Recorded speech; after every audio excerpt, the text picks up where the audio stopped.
Hello అండి అందరికీ welcome to Padma Prasad vlogs. మీలో ఎంతమందికి దద్దోజనం అంటే ఇష్టం? నాకైతే గుళ్ళో పెట్టే ప్రసాదం దద్దోజనం ఎంత ఇష్టమో అంటే అసలు మాటలు ఉండవండి. యాజ్ ఇట్ ఈజ్ అదే టేస్ట్ వచ్చేటట్టు తయారు చేసేసుకుందామా. అన్నాన్ని వండేసి దాన్ని కొంచెం మెత్తగా మెదుపుకోవాలి. అన్నం మొత్తాన్ని కూడా నేను మెదిపేసుకుంటున్నాను, చూస్తున్నారు కదా. ఇలా మెదుపుకుంటే సరిపోతుంది. లేదంటే మీరు అన్నం వండేటప్పుడే కొంచెం మెత్తగా అయినా కూడా వండుకోవచ్చు. నేను అన్నాన్ని మెదిపేసేసి కాచి చల్లార్చిన పాలని ఒక గ్లాస్ వరకు పోసి అన్నం మునిగేదాకా నేను మీకు చూపిస్తున్నాను చూడండి. ఇలా మునగాలి. మునిగేదాకా మొత్తం రైస్ని కలిపేసుకొని దీన్ని మనం పక్కన పెట్టేసుకుందాం.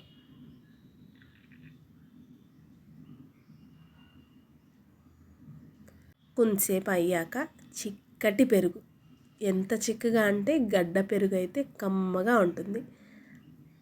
అన్నం చల్లారాక పాలు కొంచెం పీల్చుకున్నాక ఇలా చిక్కటి పెరుగు వేసి మొత్తాన్ని కలిపేసుకుంటే దద్దోజనానికి ఇదే మంచి టిప్ అండి.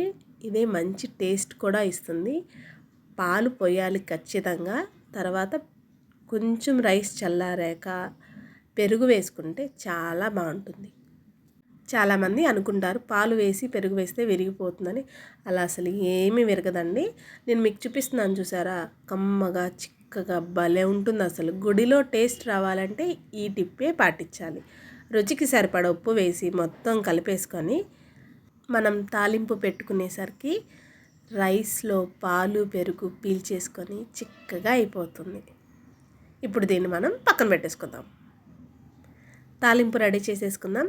కడాయి బాగా వేడెక్కాక కొంచెం ఆయిల్ వేసుకొని ఆయిల్ కూడా కొంచెం వేడెక్కాక అర స్పూన్ ఆవాలు, అర స్పూన్ జీలకర్ర, ఒక స్పూన్ దాకా పచ్చిశనగపప్పు, నేనైతే జీడిపప్పు వేస్తున్నాను. ఇది ఆప్షనల్, మీ ఇష్టం. 4 జీడిపప్పు పలుకులు. దద్దోజనం అంటేనే మిరియాలు కదండి, కొన్ని మిరియాలు, అలాగే పావు టీ స్పూన్ సాయిమినపప్పు. మొత్తాన్ని అన్నిటినీ వేసేసి దోరగా గోల్డెన్ కలర్ వచ్చేదాకా వేయించుకోవాలి. మనకి తాలింపు వేగింది అనడానికి మిరియాలు వేగేసరికి మంచి స్మెల్ వస్తుందండి. అప్పుడు తాలింపు వేగిపోయినట్టు. తాలింపు చక్కగా దోరగా వేగింది, చూస్తున్నారు కదా. కలర్ మొత్తం అంతా కూడా చేంజ్ అయింది.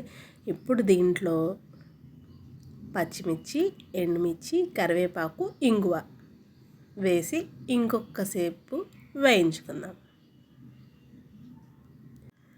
కొంచెం ఘాటు కావాలనుకున్న వాళ్ళు మిరియాల్ని కచ్చాబచ్చా దంచి కూడా వేస్తే బాగుంటుంది. అలాగే కొంచెం కొత్తిమీర వేసాను నేను. మొత్తాన్ని తాలింపుని దోరగా వేయించేసుకుని, నేనైతే గుడికి వెళ్తే దద్దోజనం పెడితే అస్సలు బాధపడండి, ఎంత కమ్మగా ఉంటుందో. చాలామంది నాకు తెలిసి దద్దోజనం తినడానికి ఇష్టపడరు, కానీ నేనైతే చాలా ఇష్టంగా తింటాను. చక్కగా తాలింపు వేగిపోయింది కదా. నేను మీకు చూపిస్తున్నాను చూడండి. రైస్ చక్కగా చిక్కగా అయిపోయింది. పాలు పెరుగు అంతా కూడా పీల్చేసుకొని తాలింపు అంతా వేసేసుకొని మొత్తం కలిపేసుకొని, ఆహా ఎంత కమ్మగా ఉంటుందో కదా.